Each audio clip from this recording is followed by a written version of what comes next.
Greetings to you all in the sweet name of our Lord and Savior Jesus Christ. കർത്താവായ യേശുവിന്റെ മാധുര്യ നാമത്തിൽ നിങ്ങൾക്ക് വന്ദനം അറിയിക്കുന്നു. We are at the last Sunday of 2020. 2020 അവസാന ഞായറാഴ്ചയിലേക്ക് നാം കടന്നു വന്നിരിക്കുകയാണ്. We have gone through different kind of experiences during the year. ഈ വർഷക്കാലം വിവിധ അനുഭവങ്ങളിൽ കൂടി നാം കടന്നുപോയി. There were pains, there were sorrows, there were joys, there were achievements, there were losses in our lives. വേദനകളും ദുഃഖങ്ങളും നേട്ടങ്ങളും നഷ്ടങ്ങളും ഒക്കെ നമ്മുടെ ജീവിതത്തിൽ ഈ വർഷക്കാലം ഉണ്ടായി. But one thing that kept us going is His grace and His hand of protection upon each of our lives and our families. എന്നാൽ നമ്മെ മുന്നോട്ട് നയിച്ച ഒരേ ഒരു കാര്യം ദൈവത്തിന്റെ കരുതലും നമ്മുടെ കുടുംബങ്ങളുടെ മേലുള്ളതായ അവന്റെ സംരക്ഷണവുമായിരുന്നു. Before I get to the word of God, let me wish the birthday celebrants of the week. ഞാൻ ദൈവത്തിലേക്ക് കടന്നു പോകുന്നതിന് മുമ്പ് ഈ ആഴ്ചയിലെ ബർത്ത്ഡേ ആഘോഷിക്കുന്നവരുടെ കാര്യങ്ങൾ പറയട്ടെ. Deborah Liza John Lee celebrates her birthday on December 28th. Deborah Lisa John Lee December 28ന് തന്റെ ബർത്ത്ഡേ ആഘോഷിക്കുന്നു. Isaiah Rijo Abraham celebrates his birthday on December 29th. Isaiah Rijo Abrahamന്റെ ബർത്ത്ഡേ ഡിസംബർ 29ാണ്. And Abigail Johnson celebrates her birthday on December 31st. Abigail Johnsonന്റെ birthday December 31നുണ്ട്. We wish all of them a very blessed years ahead and God's all blessings upon each of their lives. അവരുടെ ഓരോരുത്തരുടെയും ജീവിതത്തിന്റെ മേൽ ദൈവത്തിന്റെ അനുഗ്രഹങ്ങളും വരുന്ന വർഷക്കാലം ദൈവത്തിന്റെ കൃപയും ഉണ്ടാകുവാനായിട്ട് നമ്മൾ ആശംസിക്കുന്നു. I continue with the word that I began last Sunday. കഴിഞ്ഞ ആഴ്ചയിൽ ഞായറാഴ്ച ഞാൻ ആരംഭിച്ചതായ ദൈവവചനത്തിലേക്ക് ഞാൻ ഒരു പ്രാവശ്യം അത് തുടരുവാനായിട്ട് ആഗ്രഹിക്കുന്നു. It's from Revelation chapter 20 verse 11. വെളിപ്പാട് പുസ്തകം 20-ാം അധ്യായം 11-ാമത്തെ വാക്യം. I may make a little more confession that I made last Sunday. Make a little more confession, add to what I said last Sunday. കഴിഞ്ഞ ഞായറാഴ്ച ഞാൻ പറഞ്ഞതിനോട് ചേർത്ത് അല്പം കൂടി ഒരു കാര്യം കൂടി ഞാൻ ഏറ്റു പറയട്ടെ. You know, it's not really usual for me to preach from the book of Revelation. വെളിപ്പാട് പുസ്തകത്തിൽ നിന്ന് പ്രസംഗിക്കുക എന്ന് പറയുന്നത് സാധാരണയായി ഞാൻ ചെയ്യുന്ന ഒരു കാര്യമല്ല. I don't have much of study on the book of Revelation. വെളിപ്പാട് പുസ്തകത്തിൽ അങ്ങനെ കാര്യമായ ആഴത്തിൽ ഞാൻ പഠിച്ചു എന്നും പറയുവാൻ കഴിയില്ല. There are lot of things that I need to learn from this scripture. ഈ വചനത്തിൽ നിന്ന് ഞാൻ പഠിക്കേണ്ടതായ അനവധി കാര്യങ്ങളുണ്ട്. But what led me to the study of this particular passage was a cross reference to one of the passage that I was trying to study. ഞാൻ ഈ ഭാഗം പഠിക്കുവാനായി പ്രത്യേകിച്ചുണ്ടായതായ ഒരു കാരണം ഞാൻ പഠിച്ചുകൊണ്ടിരുന്ന മറ്റൊരു വിഷയവുമായി ഒരു ഒത്തുവാക്യമായിട്ട് ഇത് കാണുവാനായിട്ട് ഇടയായി. See, everybody gets excited when it's a study on the book of Revelation. വെളിപ്പാട് പുസ്തകം പഠിക്കുമ്പോൾ ആളുകളൊക്കെ പൊതുവെ ആകാംക്ഷയുള്ളവരാണ്. You know, it's kind of a tantalizing excitement in us where we want to know all about the dates, the figures, the actions and the reactions of all of them mentioned in the book of Revelation. വെളിപ്പാട് പുസ്തകത്തിൽ പറഞ്ഞിരിക്കുന്ന കാര്യങ്ങളുടെ ദിവസങ്ങളും അതിന്റെ രീതികളും അതിന്റെ പ്രവൃത്തി രീതികളും ഒക്കെ പഠിക്കുവാൻ നമുക്ക് ആകാംക്ഷയുള്ളവരാണ്. I mean, it is good because it is from the scripture. കാരണം ദൈവവചനത്തിൽ നിന്നുള്ളതായതുകൊണ്ട് അത് തീർച്ചയായിട്ടും നല്ല കാര്യമാണ്. But to me, nothing more excites than what Jesus has done for us. എന്നാൽ എന്നെ സംബന്ധിച്ചിടത്തോളം യേശു നമുക്ക് വേണ്ടി ചെയ്ത കാര്യങ്ങളെക്കാൾ അധികമായി സന്തോഷം തരുന്ന മറ്റൊന്നില്ല. You know, all that matters in our life is what our God has done for us through the Son Jesus Christ. തന്റെ പുത്രനായ യേശുവിൽ കൂടി ദൈവം നമുക്ക് വേണ്ടി ചെയ്തത് മാത്രമാണ് നമ്മുടെ ജീവിതത്തിലെ ഏറ്റവും വലിയ കാര്യം. Without any exaggeration, let me tell you, if there is anything else that motivates us for Christian life other than what Jesus has done for us, it is idolatry. യേശു നമ്മുടെ ജീവിതത്തിൽ നമുക്ക് വേണ്ടി കാൽവറി ക്രൂശിൽ ചെയ്തതിനേക്കാൾ അധികമായിട്ട് നാം എന്തിനെങ്കിലും കാണുന്നുവെങ്കിൽ അത് തീർച്ചയായും വിഗ്രഹാരാധനയാണ്. ഞാൻ ഒട്ടും തന്നെ പൊങ്ങച്ചമില്ലാതെ തന്നെ ഞാൻ പറയാം. That should be the motivation for us to be good citizens of the country. രാജ്യത്തിന്റെ ഏറ്റവും നല്ല പൗരന്മാരായി നമ്മെ ജീവിക്കുവാൻ പ്രേരിപ്പിക്കുന്നത് പോലും അതായിരിക്കും. The motivation that Jesus has died for us and has made us somebody different should be the motivation to be a good husband, to be good wife, to be good children, to be good members of the church. നമ്മെ നല്ല വിശ്വാസികളായി നല്ല ക്രിസ്ത്യാനികളായി മക്കളാക്കി നല്ല ദൈവം മനുഷ്യരാക്കി മാറ്റുവാനായി യേശു കാൽവറയിൽ മരിച്ചു എന്നുള്ള അതേ വിഷയമായിരിക്കണം നമ്മെ നല്ല ഭർത്താവും നല്ല പിതാവും നല്ല ഭാര്യയും നല്ല മക്കളുമാക്കി മാറ്റുന്നത്. It is no poetic or an exaggerated metaphorical statement that we would enjoy heaven forever. നാം സ്വർഗം എന്നേക്കുമായി സന്തോഷിക്കും, നമുക്കത് അതിൽ ആനന്ദിക്കുവാൻ കഴിയുമെന്നുള്ളത് ഒട്ടും കൂട്ടിച്ചേർക്കുവാൻ കഴിയാതെ പറയാൻ കഴിയുന്ന ഒരു കാര്യം മാത്രമാണ്. You know, in this world we go to anything new, the place, people or the family or anything that we get in our life, in a few days we get bored of it. We are done with the excitement of it. നാം ഈ ലോകത്തിൽ ഒരു പുതിയ കാര്യം കിട്ടി അതിൽ കുറച്ച് ദിവസം അത് പഴകി കഴിയുമ്പോൾ അതിൻ്റെതായ പുതുമ നഷ്ടപ്പെടുകയും അതിലുള്ളതായ സന്തോഷം നഷ്ടപ്പെടുകയും. But think of living in heaven with none of these so-called gadgets or frills, but we would live eternally there. എന്നാൽ നിങ്ങൾ സ്വർഗത്തിൽ നിത്യമായിട്ട് ജീവിക്കുന്ന അനുഭവം നോക്കുക. നമ്മുടെ കയ്യിൽ ഇന്നുള്ളതായ ഉപകരണങ്ങൾ ഒന്നുമില്ലാതെ നിത്യമായി അവിടെ ജീവിക്കുന്നു. You know, we will, and I bet you, we will never get bored of staying eternally in heaven in the same place. എന്നാൽ ആ സ്വർഗത്തിൽ നാം നിത്യമായി ജീവിക്കുന്നത് കൊണ്ട് ഒരിക്കലും തന്നെ നാം അതിൽ ബോറിംഗ് ഉള്ളതായ ഒരു വ്യക്തികളായി മാറുകയില്ല ഞാൻ പറയാം. You know, other day I was having a conversation with a family. കഴിഞ്ഞ ദിവസം ഞാനൊരു കുടുംബവുമായി ഇങ്ങനെ സംഭാഷിക്കുവാനായിട്ട്. You know, there were others also sitting there. മറ്റു പലരും അവിടെ ഇരിപ്പുണ്ട്. You know, this uncle said that he has been staying in that very house for 46 years. ഈ അങ്കിള് പറഞ്ഞു ഞാൻ താമസിക്കുന്ന ആ ഭവനത്തിൽ 46 വർഷമായി താമസിക്കുന്നു. Immediately another influential person asked him, aren't you bored of staying at the same house, same place, the same wall, same neighborhood for 46 years? ഉടനെ തന്നെ അവിടെ ഇരുന്ന മറ്റൊരു വ്യക്തി ചോദിച്ചു, നിനക്ക് ഇങ്ങനെ ഈ വീട്ടിൽ അതേ ഭവനത്തിൽ അതേ മുറികൾക്കുള്ളിൽ അതേ അയൽവക്കക്കാരുടെ മധ്യത്തിൽ താമസിക്കുന്നത് കൊണ്ട് നിനക്ക് ബോറടിക്കുന്നില്ലയോ? He said, I did feel, but I feel secure in this place. താൻ പറഞ്ഞു, എനിക്ക് ചിലപ്പോഴൊക്കെ അങ്ങനെയുള്ള ചിന്താഗതികൾ ഉണ്ടെങ്കിലും ഞാൻ ഈ ഭവനത്തിൽ സുരക്ഷിതനായിരിക്കുന്നു എന്നുള്ള ഒരു അനുഭവമുണ്ട്. But for living eternally in heaven, എന്നാൽ സ്വർഗത്തിൽ നാം നിത്യമായി താമസിക്കുമ്പോൾ I want you to just imagine that you would never get exhausted by enjoying the beauty and glory of Jesus Christ. എന്നാൽ ഞാൻ നിങ്ങളോട് തീർച്ചയായും പറയാം, ദൈവത്തിന്റെ കർത്താവായ യേശുക്രിസ്തുവിന്റെ മഹത്വവും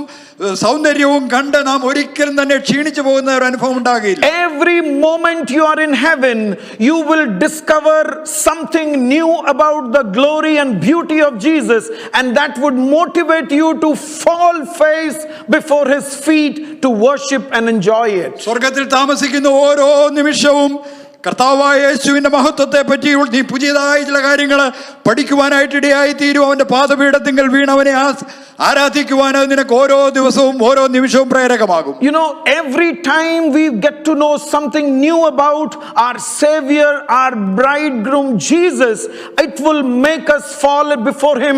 That's the word used in Greek as proskino. We fall at his feet in worship and in joyful worshiping him. നമ്മുടെ മണവാളനായ നമ്മുടെ നാഥനായ യേശുക്രിസ്തുവിനെ പറ്റി നാം പുതിയ കാര്യങ്ങൾ ഓരോ ദിവസവും പഠിക്കും തോറും യേശുവിന്റെ പാദപീഠത്തിൽ സാഷ്ടാംഗം വീണ് അവനെ നമസ്കരിക്കുവാൻ നമ്മെ സഹായിക്കും. Let me make another statement as I come to my message for the day. ഞാൻ ഇന്നത്തെ സന്ദേശത്തിലേക്ക് കടന്നു വരുന്നതിന് മുമ്പേ മറ്റൊരു പ്രസ്താവനയോടെ പറയാം. You need not be a religious person to be a devout person to the Lord. നീ ഇങ്ങനെ വലിയ മതാരാധകനായ ഒരു വ്യക്തി ആയിരിക്കണമെന്നില്ല ദൈവത്തിന്റെ സന്നിധിയിൽ ഭക്തിയുള്ളവനായി ജീവിക്കാൻ. You know, for some years I thought it is tidiness and being hygiene and all does matter when we come to the presence of God. ഞാൻ അനേക നാളുകളായിട്ട് വിചാരിച്ചിരുന്ന ഒരു കാര്യമുണ്ട്, ദൈവസന്നിധി കടന്നു വരുമ്പോൾ വൃത്തിയോടെയും ശുചിയോടെയും ഒക്കെ കടന്നു വരേണ്ടത് വളരെ പ്രധാനമാണെന്നുള്ള. It is necessary, I do affirm that. എന്നാൽ അത് പ്രധാനമാണ്, അത് എൻ്റെ ആവശ്യകത ഞാൻ വീണ്ടും ഉറപ്പിച്ചു പറയാം. But even if you are not tidy, even if you are not clean, that does not matter, does not refer to your devout life with Jesus Christ. എന്നാൽ നീ ദൈവസന്നിധി കടന്നു വരുമ്പോൾ വൃത്തിയില്ലാത്തവനായിട്ടോ ശുചിയില്ലാത്തവനായിട്ടോ വരുന്നത് കൊണ്ട് ദൈവത്തിന്റെ സന്നിധിയിൽ അതൊരിക്കലും നിനക്ക് ഭക്തിയില്ല എന്ന് പറയുന്നതിന് കാരണമാകുന്നില്ല. You know,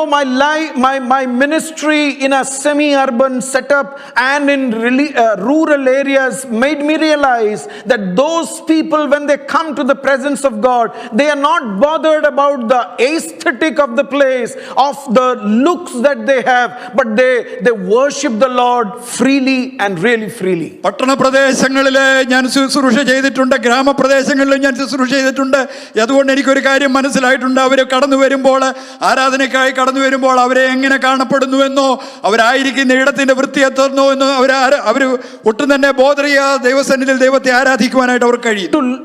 To be devoted to the Lord, you need to have a heart that is captivated by the Lord, and that motivates you to worship Him. ദൈവത്തിന്റെ സന്നിധിയിൽ ഭക്തിയോടെ ഇരിക്കുവാനായിട്ട് ദൈവസന്നിധിയിൽ വാഞ്ചയുള്ളതായ ഒരു ഹൃദയമാണ് നിനക്ക് ആവശ്യമുള്ളത്. അങ്ങനെയുള്ള ഒരു ഹൃദയമുണ്ടെങ്കിൽ ദൈവസന്നിധിയിൽ ആരാധിപ്പാനായിട്ട് അത് നിനക്ക് പ്രേരകമായി മാറും.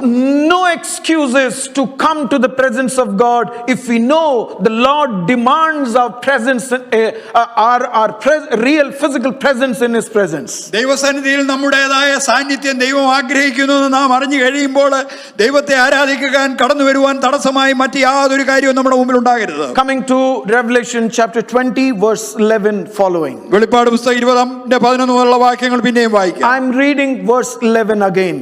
11-ാം വാക്യം ഞാൻ പിന്നെയും വായിക്കട്ടെ. Then I saw a great white throne and him who sat on it, from whose face the earth and heaven fled away, and there was found no place for them.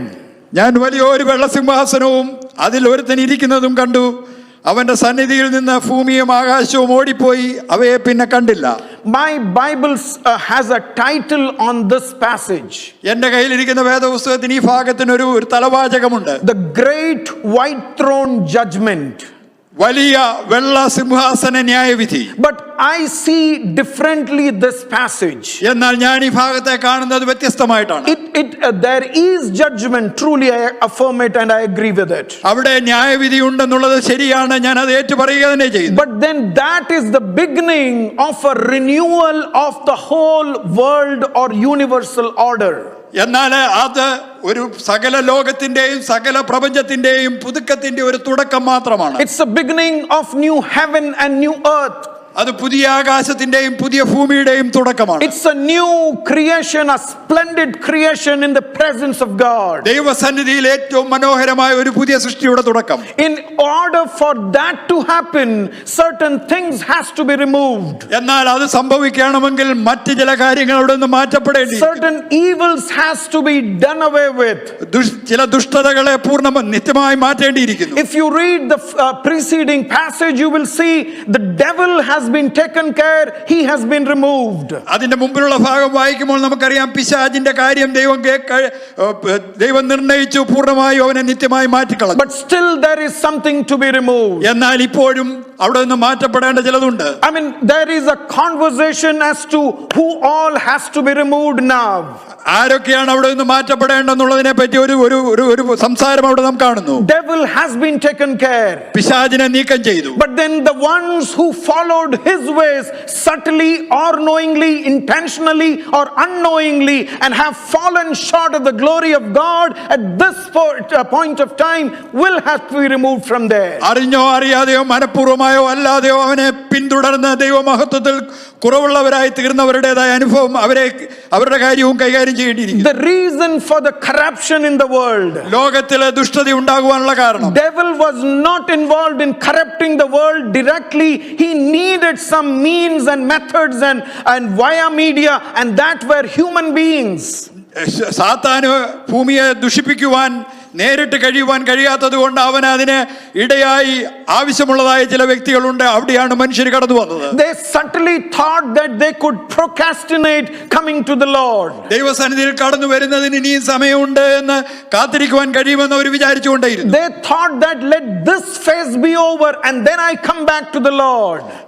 ഞാനിപ്പോൾ കടന്നു പോകുന്ന ഈ അവസ്ഥ കഴിഞ്ഞു കഴിയുമ്പോൾ ഞാൻ ദൈവസന്നിധിയിലേക്ക് മടങ്ങി വരുമെന്ന് അവർ വിചാരിച്ചു. They thought that I have little more time before I commit myself to the Lord. Lord. ദൈവത്തിനായിട്ട് എന്നെ ഏൽപ്പിച്ചു കൊടുക്കുന്നതിന് മുമ്പേ എനിക്ക് കുറച്ച് സമയം കൂടെ ഉണ്ട് എന്ന് അവർ കരുതി. Till then I know how to cover up my things, and then I could appeal to the grace of God and I could wash away all of them. അതുവരെ എന്റെ കാര്യങ്ങളൊക്കെ മറച്ചു വെച്ചതിന് ശേഷം ദൈവസന്നിധിയിൽ അവന്റെ കൃപയ്ക്കായിട്ട് ഞാൻ യാചിക്കുകയും അവൻ എന്റെ പാപത്തെ കഴുകിക്കളയുകയും ചെയ്യുമെന്ന് അവർ കരുതി. But the Bible says even the Son of God doesn't know the hour and time, but these people thought that there is time because everything is getting delayed. വേദപുസ്തകം പറയുന്നു ദൈവപുത്രന് പോലും അവന്റെ സമയവും കാലവും അറിയുന്നില്ല, എന്നാൽ ഈ മനുഷ്യർ വിചാരിച്ചു ഇനി ഞങ്ങൾക്ക് സമയവും കാലവും ഉണ്ട്. But now is the time where God has to deal with the wicked. എന്നാൽ ഇപ്പോൾ ദുഷ്ടതയെ ദൈവം നീക്കം ചെയ്യേണ്ടതായ സമയമായിരിക്കും. The one who is behind all these has been taken care. ഈ സകല ദുഷ്ടതയുടെയും പിൻപിലുള്ളതായ വ്യക്തിയെ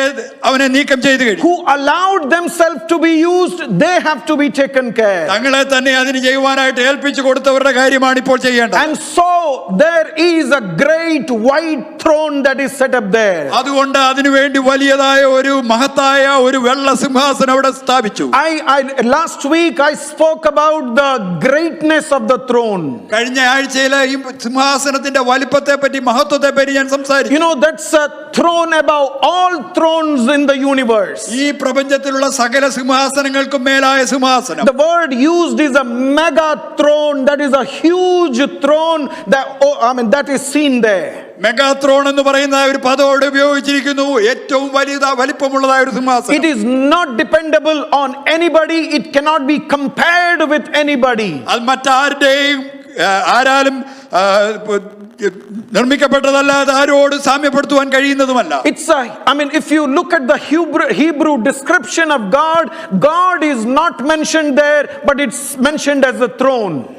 നാം എബ്രായ ഭാഷയിൽ ആ ഭാഗം നോക്കിയാൽ ദൈവത്തിന്റെ കാര്യം അവിടെ പറയുന്നില്ല, അവിടെ പ്രഖ്യാപിച്ചിരിക്കുന്നത് ഒരു സിംഹാസനത്തിന്റെ കാര്യമാണ്. Because in Hebrew understanding they don't want to take the name God, the term God on their lips. കാരണം യഹൂദന്മാരെ സംബന്ധിച്ചിടത്തോളം ദൈവത്തിന്റെ നാമം അവരുടെ നാവിന്മേൽ എടുക്കുവാൻ അവർ ആഗ്രഹിച്ചിരുന്നില്ല. I want to make a mention here. We got to be careful when we make use of the name of God and we think about God and we act in the name of the God. അതുകൊണ്ട് ഞാൻ ഒരു കാര്യം പറയാം, ദൈവത്തിന്റെ നാമത്തെ നാം അധരങ്ങളിൽ എടുക്കുമ്പോഴും ദൈവത്തിന്റെ നാമത്തെ പറ്റി ചിന്തിക്കുമ്പോഴും ദൈവത്തിന്റെ നാമത്തെ പറ്റി സംസാരിക്കുമ്പോഴും നാം വളരെ സൂക്ഷ്മതയുള്ളവരായിരിക്കും. We got to be very careful when we say that, when we refer to certain act of ours as if we are doing for our God. നാം ചില കാര്യങ്ങൾ ചെയ്യുമ്പോൾ ദൈവത്തിന് വേണ്ടി നാം ചെയ്യുന്നു എന്നുള്ള രീതിയിൽ നാം സംസാരിക്കുമ്പോൾ വളരെ സൂക്ഷ്മതയുള്ളവരായിരിക്കണം. So I said God has to deal with the wicked right now. ഞാൻ പറഞ്ഞു ദൈവത്തിന് ദുഷ്ടന്മാരെ നീക്കം ചെയ്യേണ്ടതായ ആവശ്യമുണ്ട്. It says it's a great mega white throne. ഇവിടെ എഴുതിയിരിക്കുന്നു വലിയ മഹത്തായ ഒരു വെള്ള സിംഹാസനം. And this whiteness refers to the moral purity of God. ഈ വെളുപ്പ് ഇവിടെ ഉദ്ദേശിക്കുന്നത് ദൈവത്തിന്റേതായ ധാർമ്മികമായ വിശുദ്ധിയെ പറ്റിയാണ്. I would say it's an absolute moral purity. ഞാൻ പറയാം അതൊരു ആത്യന്തികമായ ധാർമ്മിക വിശുദ്ധിയാണ്. It is not a passive moral purity. അത് പ്രവർത്തിക്കാത്തതായ ഒരു ധാർമ്മിക വിശുദ്ധിയാണ്. It is not a cloth that is white that is there. വെളുത്തതായ ഒരു തുണിയുടേതായ അനുഭവമല്ല. But it is talking about a blinding white righteousness and holiness of God. അത് നമ്മുടെ കണ്ണഞ്ചിപ്പിക്കുന്നതായ വെളുത്തതായ ദൈവത്തിന്റേതായ വിശുദ്ധി. You know, we see a similar throne in the book of Daniel. I'm not going to refer to that. ദാനിയേലിന്റെ പ്രവചനത്തിൽ ഇതിന് സമാനമായ ഒരു സിംഹാസനം ഞാൻ കാണുന്നുണ്ട്, ഞാൻ അവിടെ കടന്നു പോകുന്നില്ല. You know, think of you are sleeping for quite some time in the night. നിങ്ങൾ രാത്രിയിൽ കുറച്ച് സമയം ഉറങ്ങുന്നതായി ചിന്തിക്കുക. And the room is dark. മുറി മുഴുവൻ ഇരുട്ടാണ്. And you go into the bathroom, switch on the light. നിങ്ങൾ ബാത്റൂമിലേക്ക് കടന്നുപോയി ലൈറ്റ് ഇട്ടു എന്ന് കരുതുക. For few seconds your eyes cannot get used to light. കുറച്ച് സെക്കൻഡ് സമയത്തേക്ക് നിങ്ങളുടെ കണ്ണുകൾ ആ വെളിച്ചവുമായി താതാത്മ്യപ്പെടുവാൻ കഴിയുന്നില്ല. You know, think of if that light is a too huge or kind of a huge wattage light that is there in the bathroom, you will be finding it difficult to open your eyes. നിങ്ങളുടെ ആ ബാത്റൂമിലുള്ളതായ light വളരെ wattage ഉള്ളതായ ഒരു light ആണ് ചിന്തിക്കുക, നിങ്ങൾക്ക് അല്പസമയത്തേക്ക് ഒന്നും തന്നെ കാണുവാൻ കഴിയില്ല. You know, think think of this situation where the moral darkness has been removed from there. ഇതിനെപ്പറ്റി നിങ്ങൾ ചിന്തിക്കേണ്ടത് ധാർമ്മികമായ ഇരുളിനെ ഭൂമിയിൽ നിന്നും പൂർണ്ണമായി നീക്കം ചെയ്തു. The moral darkness has been uncovered before this throne. ഈ സിംഹാസനത്തിന്റെ മുമ്പാകെ ധാർമ്മികമായ ഇരുളിനെ തുറന്നു വെച്ചു. And there is a holy, righteous God sitting on the throne. വിശുദ്ധനായ നീതിമാനായ ദൈവം സിംഹാസനത്തിന്റെ മേലിരിക്കുന്നു. You know, you cannot stand with all your filthiness in this presence. അവന്റെ മുമ്പിൽ നിങ്ങളുടെ അശുദ്ധിയുമായി നിൽക്കുവാൻ നിങ്ങൾക്ക് കഴിയുകയില്ല. You know, I have been wearing these glasses for quite some time. ഞാൻ കണ്ണാടി വെക്കുവാൻ തുടങ്ങിയിട്ട് കുറച്ച് നാളുകളായി. I think it has been about more than 20 years now. ഞാൻ വിചാരിക്കുന്ന ഏകദേശം 20 വർഷത്തിലധികമായി. And you know, there are times where something splashes onto my glasses. ചില സമയത്ത് എന്റെ കണ്ണിലേക്ക് ചിലത് കണ്ണിലേക്ക് അടിക്കുന്നതായ അനുഭവമുണ്ട്. And these glasses get dirty. ആ കണ്ണാടിക്ക് പൊടി പിടിക്കും. And I keep on walking, and when I come before somebody, ഞാൻ അത് വെച്ചുകൊണ്ട് നടക്കും. ഞാൻ ചിലരുടെ അടുത്ത് ചെല്ലുമ്പോൾ I can see everything clear. എനിക്കെല്ലാം കാണുവാൻ കഴിയും. If I take off my glasses, I cannot read even the phone calls that come on my phone. ഞാൻ എന്റെ കണ്ണാടി എടുത്തു കഴിഞ്ഞാൽ എന്റെ ഫോണിൽ വരുന്ന ഫോൺ കോൾ പോലും ആരുടേതാണെന്ന് അറിയാൻ കഴിയില്ല. But as long as I'm wearing these dirty glasses, I don't realize that there is dirt on it. ഞാൻ ആ പൊടി പിടിച്ച വൃത്തികെട്ടതായ കണ്ണാടി വെച്ച് നടക്കുമ്പോൾ എനിക്ക് അറിഞ്ഞുകൂടാ അതിൽ എന്തുമാത്രം പൊടികളുണ്ടെന്ന്. But when I come across somebody, they point me saying that there is some dirt on your glass. ഞാൻ ആരുടെയും ഒരാളുടെ അടുത്ത് ചെല്ലുമ്പോൾ അയാൾ എന്നോട് പറയുന്നു എന്റെ കണ്ണാടിയുടെ മേൽ dirt ഉണ്ട്. And then I pull out a napkin, I wipe my glass, I can see little more clearer. അപ്പോൾ ഞാൻ കണ്ണാടി എടുത്തിട്ട് നാപ്കിനോട് തുടച്ചു കഴിയുമ്പോൾ എനിക്ക് കുറച്ചുകൂടെ വ്യക്തമായി കാണാം. Think of this blinding white light before which you are standing, where every thought, every action, every intention, every feeling has been made bare before this white light. നിങ്ങൾ ഈ വെളിച്ചമേറിയ പ്രകാശമേറിയ വെള്ള വെളിച്ചത്തിന്റെ മുമ്പാകെ നിൽക്കുമ്പോൾ എല്ലാ ചിന്തകളും എല്ലാ വിചാരങ്ങളും എല്ലാ നിങ്ങളുടെ ആശയങ്ങളും അവിടെ ദൈവ മുമ്പാകെ നഗ്നമായി കാണപ്പെടുന്നതായി ചിന്തിക്കുക. I would come back to the thought, but let me remind you, nothing can be hidden before this brightest possible white light of holiness and righteousness of absolute God. നിത്യനായ ദൈവത്തിൻ്റെതായ ഈ കണ്ണഞ്ചിപ്പിക്കുന്ന പ്രകാശത്തിന്റെ വിശുദ്ധിയുടെ പ്രകാശത്തിന്റെ മുമ്പിൽ ഒന്നിനും തന്നെ മറിഞ്ഞിരിക്കാൻ കഴിയില്ല. And let me bring you back to the verse once again. ഞാൻ ആ വാക്യത്തിലേക്ക് ഒരു പ്രാവശ്യം കൂടി കൊണ്ടുവരാം. It says, then I saw the great white throne and him who sat on it. ഞാൻ വലിയൊരു വെള്ള സിംഹാസനവും അതിലൊരുത്തൻ ഇരിക്കുന്നതും കണ്ടു. You know, it doesn't talk much about who is sitting on the throne. ഇരിക്കുന്നത് ആരാണെന്നുള്ളതിനെ പറ്റി അധികം പറയുന്നില്ല. You know, New Testament very clearly says it's the Son who would be ruling, who would be judging. വേദപുസ്തകം വളരെ വ്യക്തമായിട്ട് പറയുന്നുണ്ട് പുത്രനാണ് ശിക്ഷ ന്യായം വിധിക്കുന്നതെന്ന്. I mean, Bible also speaks that God would be judging the world. വേദപുസ്തകവും വ്യക്തമായി പറയുന്നു ദൈവമാണ് ഭൂമിയെ ന്യായം വിധിക്കുന്നത്. You know why it is said, it is not referring to anything, but it just says of him who is on the throne. എന്തുകൊണ്ടാണ് ഇവിടെ വ്യക്തമായിട്ട് പറയാതെ അതിൽ ഇരിക്കുന്നവനെ കണ്ടു എന്ന് പറഞ്ഞിരിക്കുന്നത്? There is something wonderful in the text if you notice very carefully. നിങ്ങൾ വളരെ സൂക്ഷ്മമായി നോക്കുന്നുവെങ്കിൽ അതിൽ മനോഹരമായ ചില കാര്യമുണ്ട്. You know, when you stand before this throne, നിങ്ങൾ ഈ സിംഹാസനത്തിന്റെ മുമ്പാകെ നിൽക്കുമ്പോൾ it is not the Son or the Father or the Holy Spirit that is referred there. അവിടെ പിതാവിനെയോ പുത്രനെയോ പരിശുദ്ധാത്മാവിനെയോ അവിടെ റെഫർ ചെയ്തിട്ടില്ല. God in his fullness is sitting on this throne. ദൈവം തന്റെ പൂർണ്ണതയിൽ ആ സിംഹാസനത്തിൽ ഇരിക്കുകയാണ്. Remember, you are standing before the fullness of absolute, powerful, omniscient God that you are standing before. നിങ്ങൾ വിചാരിക്കുക, നിങ്ങൾ അവിടെ നിൽക്കുമ്പോൾ നിത്യനായ പൂർണ്ണനായ സർവജ്ഞാനിയായ ദൈവത്തിന്റെ സർവാധിപത്യത്തിന്റെ മുമ്പിലാണ് നിൽക്കുന്നത്. You know, one of the authors says he is God in the strictest sense. ഒരു എഴുത്തുകാരൻ പറഞ്ഞിരിക്കുന്നത് ദൈവം അതിന്റെ പൂർണ്ണമായ അർത്ഥത്തിലാണ് അവിടെ ദൈവം അവിടെ വെളിപ്പെടുന്നത്. He is not a God who is carrying one of the 99 sheep on his shoulder. ഈ 99 ആടുകളെ തോളിൽ വഹിക്കുന്ന ഒരു ദൈവമായിട്ടല്ല അവിടെ വെളിപ്പെടുന്നത്. He is not the one who is carrying the lost lamb to the flock. നഷ്ടപ്പെട്ട ആടിനെ എടുത്തുകൊണ്ട് ആട്ടിൻകൂട്ടത്തിലേക്ക് പോകുന്നവനായിട്ടല്ല ദൈവത്തെ അവിടെ വെളിപ്പെടുത്തിയിരിക്കുന്നത്. But I want you to see that the God of gods, the King of kings, is arrayed on the throne with all his glory. രാജാതി രാജാവും ദൈവാതി ദൈവവുമായ ദൈവം തന്റെ സിംഹാസനത്തിൽ തന്റെ പരിപൂർണ്ണ മഹത്വത്തോടെ ഇരിക്കുന്നതാണ് അവിടെ വെളിപ്പെടുത്തിയിരിക്കുന്നത്. Also want you to see one of the term used there, he sat on the throne. അവിടെ എഴുതിയിരിക്കുന്ന മറ്റൊരു പദം നോക്കുക, അവൻ സിംഹാസനത്തിൽ ഇരിക്കുന്നു. You know, one of the early usages of English has been refined over the years. English ഭാഷ വർഷങ്ങളായിട്ട് അത് ഓരോ റിഫൈൻ ചെയ്തുകൊണ്ടിരിക്കുന്ന ഒരു ഭാഷയാണ് ഇതിന്റെ പഴയ ഒരു ഭാഷാന്തരത്തിൽ. You know, Europeans think that they speak the right way of English. യൂറോപ്പിലുള്ളവർ വിചാരിക്കുന്നു അവരാണ് ഇംഗ്ലീഷ് അതിന്റെ ശരിയായ രീതിയിൽ സംസാരിക്കുന്നത്. Americans think that they use the actual English. അമേരിക്കക്കാർ വിചാരിക്കുന്നത് ശരിയായ ഇംഗ്ലീഷ് അവരാണ് സംസാരിക്കുന്നത്. But for some reason I want to refer to a term that has been used in 18th century. എന്നാൽ 18ാം നൂറ്റാണ്ടിൽ ഉപയോഗിച്ചിരുന്ന ഒരു പദം ഞാൻ ഇവിടെ നിങ്ങളോട് പറയട്ടെ. The old writers and Puritans, they used a term seatedness of God. പ്യൂരിറ്റൻസും അന്നേ കാലത്തെ എഴുത്തുകാരും എഴുതിയിരിക്കുന്നതായ ഒരു പദമാണ് സീറ്റഡ്നെസ്, ദൈവത്തിന്റെ സീറ്റഡ്നെസ് ഓഫ് ഗോഡ് എന്ന പദം. I mean, God is sitting, the whole system or the whole thing about him sitting there, they are referring to it. ദൈവം ഇരിക്കുന്നതായ ആ അവസ്ഥയെ പറ്റി അവർ എഴുതിയിരിക്കുന്നത് സീറ്റഡ്നെസ് ഓഫ് ഗോഡ് എന്നാണ്. You know, I mean, in Psalm 2 it says, let the nations rage. രണ്ടാം സങ്കീർത്തനത്തിൽ ഇങ്ങനെ എഴുതിയിട്ടുണ്ട്, ജാതികൾ വിറക്കട്ടെ. And then it says, God doesn't move. എന്നാൽ അവിടെ എഴുതിയിരിക്കുകയാണ് ദൈവം ഒരിക്കലും മാറിപ്പോകുന്നില്ല. You know, all the nations of the world in the past and in the nations to come and the present nations come together.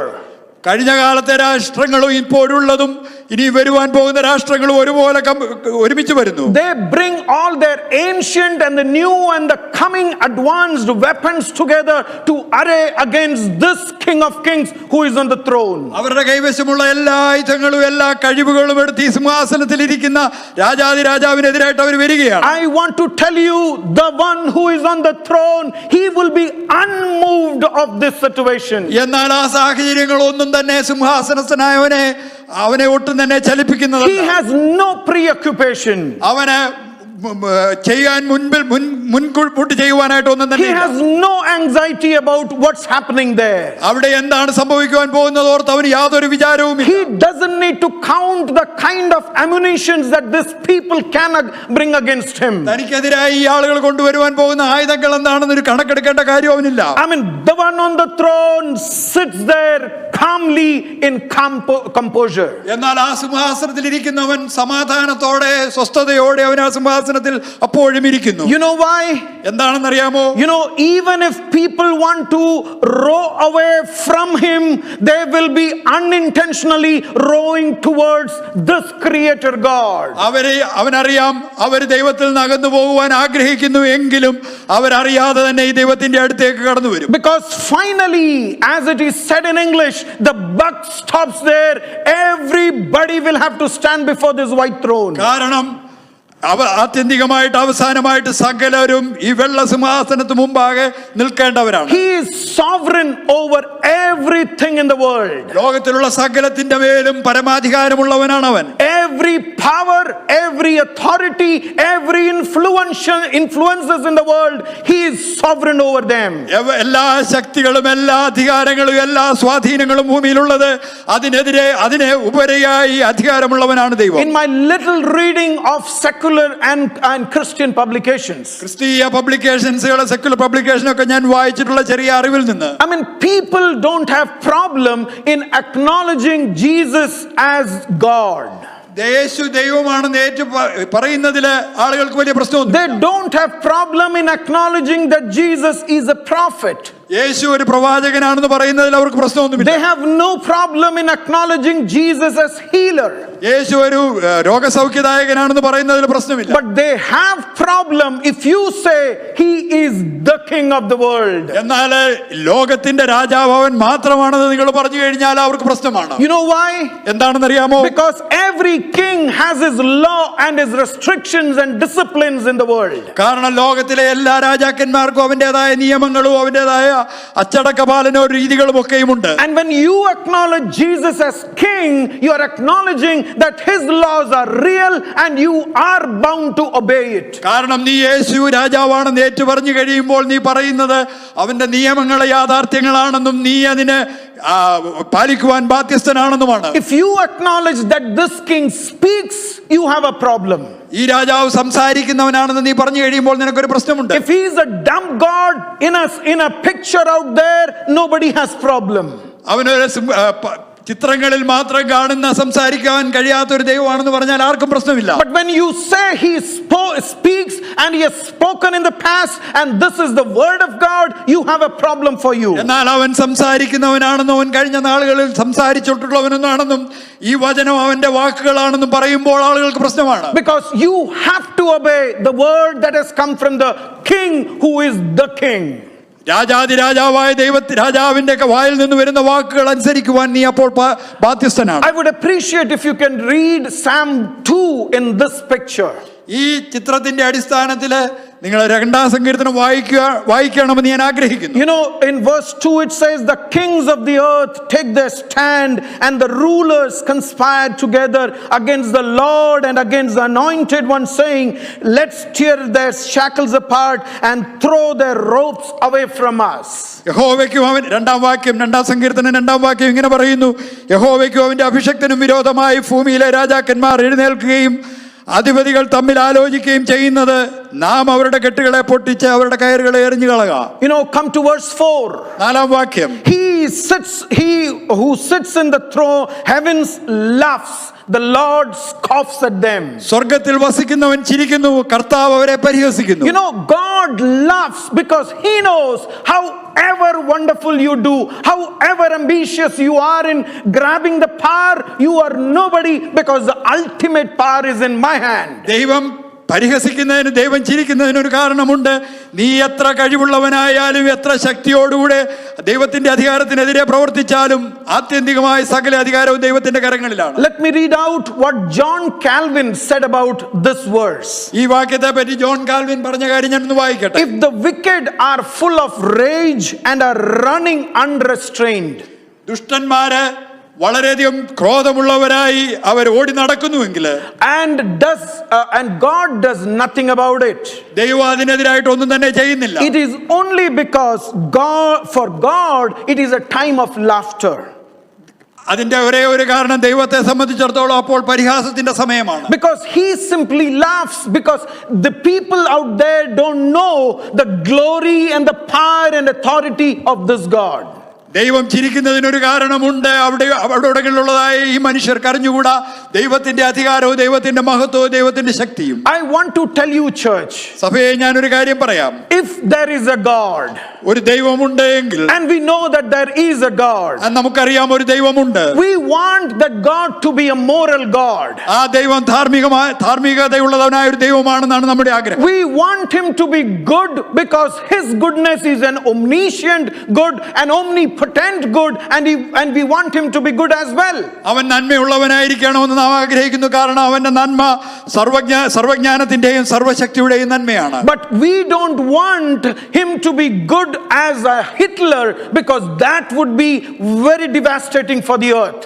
എന്നാൽ അവന്റെ കഴിവ്, അവന്റെ നന്മ ഹിറ്റ്ലറുടെ നന്മയായിരിക്കണമെന്ന് നമ്മൾ ആഗ്രഹിക്കുന്നില്ല. കാരണം അത് ഭൂമിക്ക് ഏറ്റവും പ്രശ്നമുള്ളതായ ഒരു കാര്യമായി. We know from scripture that he is a powerful and a moral and a good God. എന്നാൽ വേദപുസ്തകത്തിൽ നമുക്കറിയാം അവൻ ശക്തിയുള്ളവനും അവൻ അധികാരമുള്ളവനും അവൻ ധാർമ്മികതയുള്ളവനുമാണ്. It is something for which we would be praising God, we would be shouting hallelujah. നാം അത് ഓർത്ത് ദൈവത്തെ സ്തുതിക്കുകയും ഹല്ലേലൂയ പറയുകയും ചെയ്യും. But I want to tell you the other side of it. എന്നാൽ അതിന്റെ മറുവശം കൂടി ഞാൻ നിങ്ങളോട് പറയാം. We have a problem when the God whom we are facing is a good God, is a moral God. നമ്മുടെ ദൈവം, നാം സ്തുതിക്കുന്നതായ ദൈവം ധാർമ്മികതയുള്ള ദൈവവും നന്മയുള്ള ദൈവവും ആവുമ്പോൾ നമുക്ക് മറ്റൊരു പ്രശ്നമുണ്ട്. Because we are not as good as him.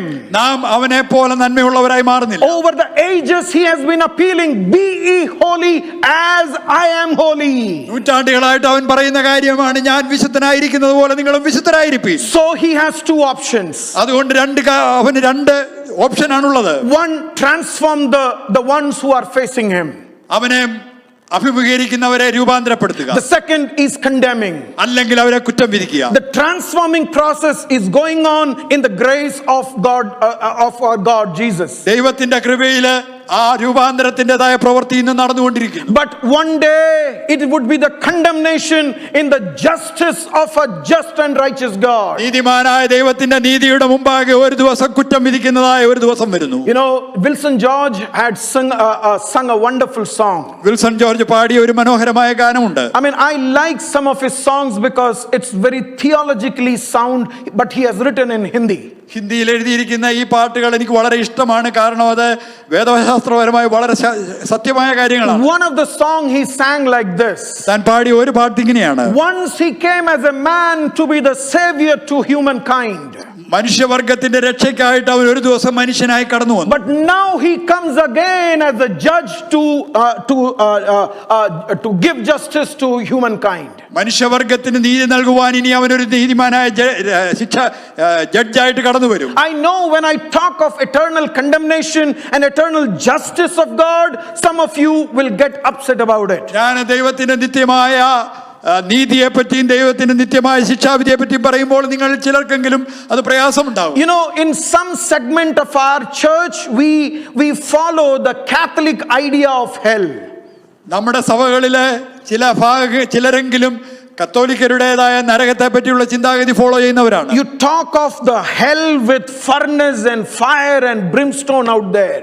നാം നരകത്തെ പറ്റി പറയുമ്പോൾ തീയും ഗന്ധകവും ഒക്കെയുള്ളതായ ഒരു സ്ഥലം. We talk of a hell where demons are gleefully torturing human beings. മനുഷ്യവർഗത്തെ പിശാചിന്റേതായ സേവകന്മാരെ പീഡിപ്പിക്കുന്നതായ ഒരു സ്ഥലം. You know, but for me from the scripture, let me give you a different definition to hell. എന്നാൽ വേദപുസ്തകത്തെ പറ്റി നാം നോക്കുമ്പോൾ എന്നെ സംബന്ധിച്ചിടത്തോളം വേദപുസ്തകത്തിൽ ഞാൻ കണ്ട മറ്റൊരു നിർവചനം ഞാൻ തരാം. What is hell? എന്താണ് നരകം? I say hell is a perfect pure justice of God. നരകം എന്ന് പറയുന്നത് ദൈവത്തിന്റെ പരിപൂർണമായ ഒരു നീതിയുടെ അനുഭവമാണ്. I mean, I mean what I say. It's a perfect pure justice of God. അത് ദൈവത്തിന്റെ പരിപൂർണമായ നീതിയുടേതായ അനുഭവം. When you hear that, you would say, Pastor, then that's no problem because I am not as bad as many people. അത് കേൾക്കുമ്പോൾ നിങ്ങൾ ഒരു പക്ഷേ പറയും, പാസ്റ്റർ അപ്പൊ പ്രശ്നമൊന്നുമില്ല, ഞാൻ മറ്റുള്ളവരെ പോലെ അത്ര മോശമൊന്നുമല്ല. But I want to remind you something. എന്നാൽ ഞാൻ നിങ്ങളെ ഒരു കാര്യം ഓർപ്പിക്കാം. Every sin is infinitely sinful. ഏതൊരു പാപവും അത് പാപം തന്നെയാണ്. I mean, you cannot say this is small, this is big, this is great in degree, and this is condemnable in degree. നിങ്ങൾക്ക് പറയുവാൻ പാടില്ല, ഇത് പറയുവാൻ കഴിയുകയില്ല, ഇത് ചെറിയ പാപോ അത് വലിയ പാപോ അത് ശിക്ഷാവിധിക്ക് യോഗ്യമായ പാപമാണെന്ന് പറയുവാൻ കഴിയുകയില്ല. Every sin committed is against the infinite glory of the one who has created us. നമ്മെ സൃഷ്ടിച്ചതായ സർവ മഹത്വത്തിന്റെ യോഗ്യനായ ദൈവത്തിന്റെ എതിരായിട്ടുള്ളതായ പാപമാണ് ഏതൊരു പാപവും. I have 2-year protection plan on my mobile. എന്റെ ഫോണിന് എനിക്ക് 2 വർഷത്തെ പ്രൊട്ടക്ഷൻ പ്ലാൻ ഉണ്ട്. You know, Apple makes a kind of a phone that does not actually has any problem. ഒരു പ്രശ്നങ്ങളും ഉണ്ടാകാത്തതായ ഒരു ടൈപ്പ് ഫോൺ ആപ്പിൾ ഉണ്ടാക്കുന്നു. But one day I take it to the dealer and say, man, this phone has problem.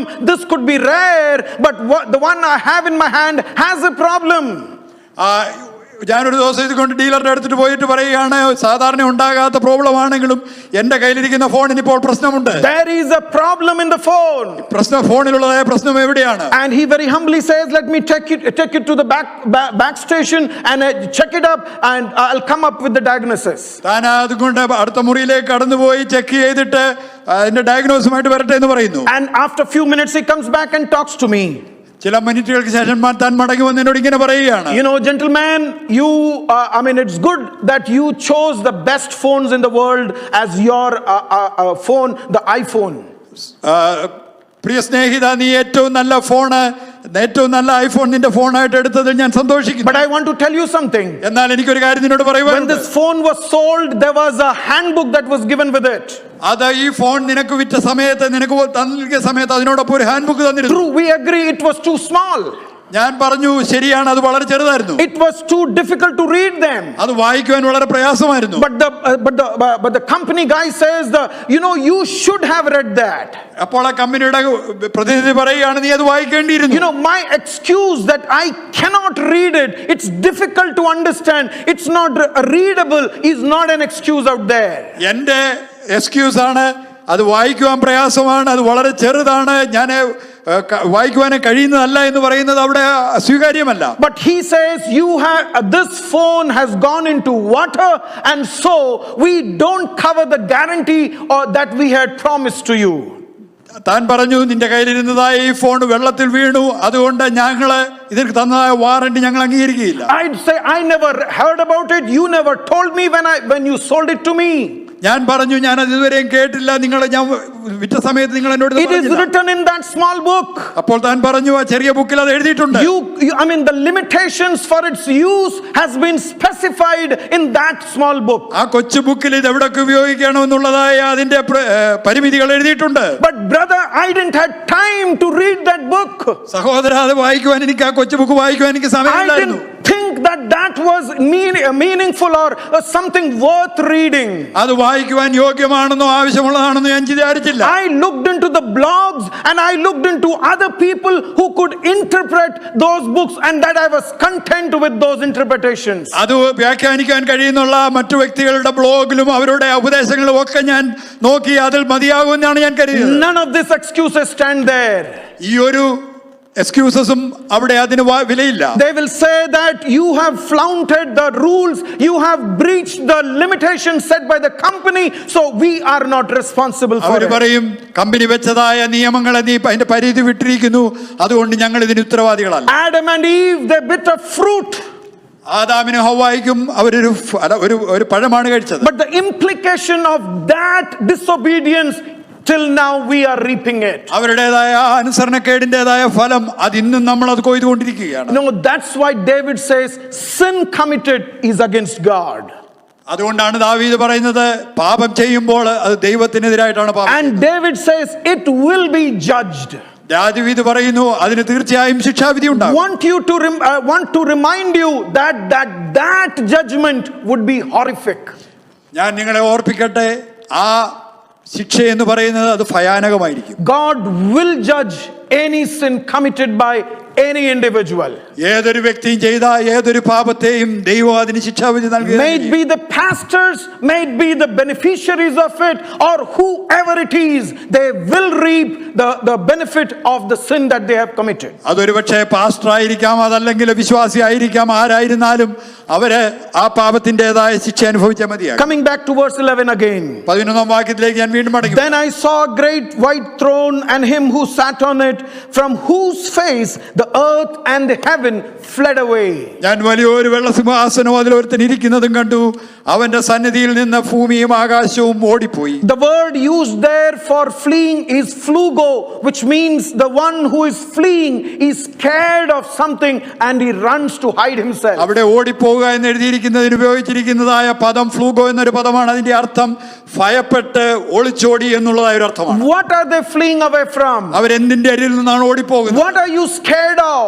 എന്തിനെയാണ് ഭയപ്പെടുന്നത്? They are scared of nothing but the one who is seated on the throne. അവർ ആ സിംഹാസനത്തിൽ ഇരിക്കുന്നവനെ മാത്രമാണ്, മറ്റൊന്നിനെയുമല്ല ഭയപ്പെടുന്നത്. They cannot stand his presence, they cannot face him at all. അവനെ അഭിമുഖീകരിക്കുവാൻ കഴിയത്തില്ല, അവന്റെ സന്നിധിയിൽ നിൽക്കുവാൻ അവർ കഴിയില്ല. His morality, his righteousness, his justice is so high that earth and heaven are fleeing away from him. അവന്റെ ധാർമ്മികതയും അവന്റെ വിശുദ്ധിയും അവന്റെ നീതിയും ഏറെ വലുതാണ്. അതിന്റെ മുമ്പാകെ നിൽക്കുവാനായിട്ട് ഭൂമിക്ക് കഴിയാതെ അവർ ഓടിപ്പോകുന്നു. Can I quickly take a hypothetical example to explain this? ഇത് വിശദീകരിക്കുവാൻ ഞാൻ ഒരു സാങ്കല്പികമായ ഉദാഹരണം പറയാം. Think that I have got into a land dispute with a very big criminal or a mafia head of a crime record.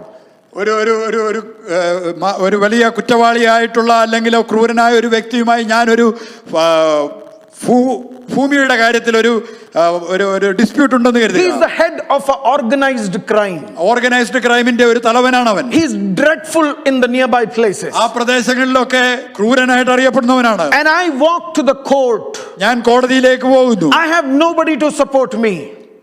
I have nobody to support me. എന്നെ പിന്തുണയ്ക്കുവാൻ എനിക്ക് അവിടെ You ആരുമില്ല. know, as I get to the court, ഞാൻ കോടതിയിൽ ചെല്ലുമ്പോൾ this guy is laughing and mocking at me. ഈ വ്യക്തി എന്നെ നോക്കി പരിഹസിക്കുകയും ചിരിക്കുകയും He has ചെയ്യുന്നു. a set of people standing around him. അവന്റെ ചുറ്റുപാട് ഒരു കൂട്ടം ആളുകളുണ്ട്.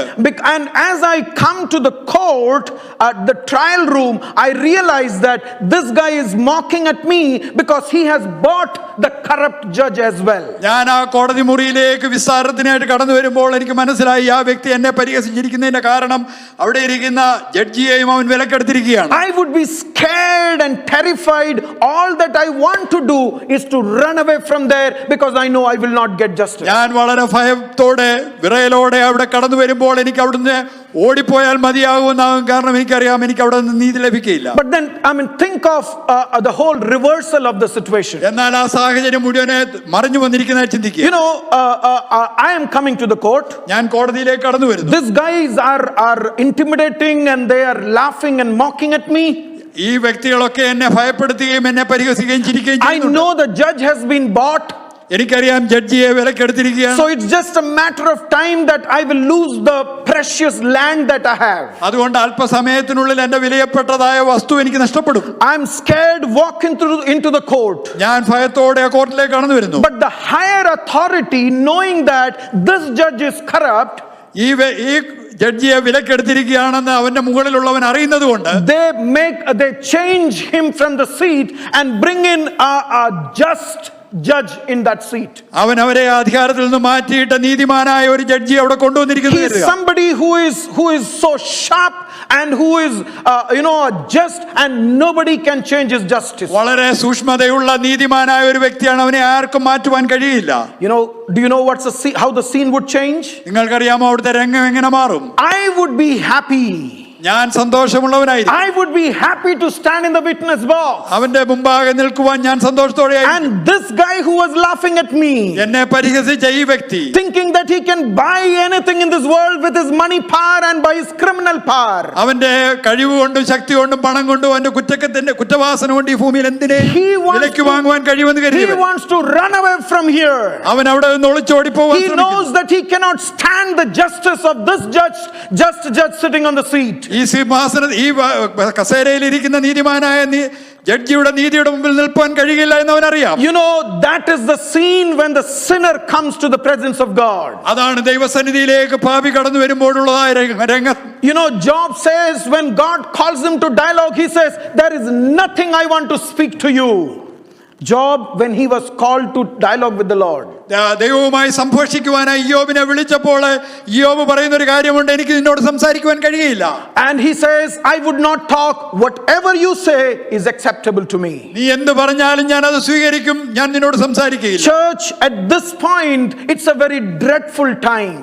സഭയെ ഈ സമയം എന്ന് പറയുന്നത് വളരെ ഭയാനകമായ ഒരു സമയമാണ്. Today we can exercise our freedom and free will.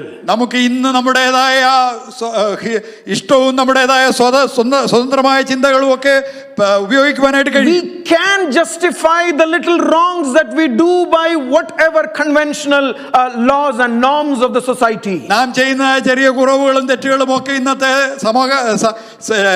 നാട്ടിലെ നിയമങ്ങളുടെ മുമ്പിൽ നമുക്ക് ന്യായീകരിക്കുവാൻ കഴിയും. It could be culturally right.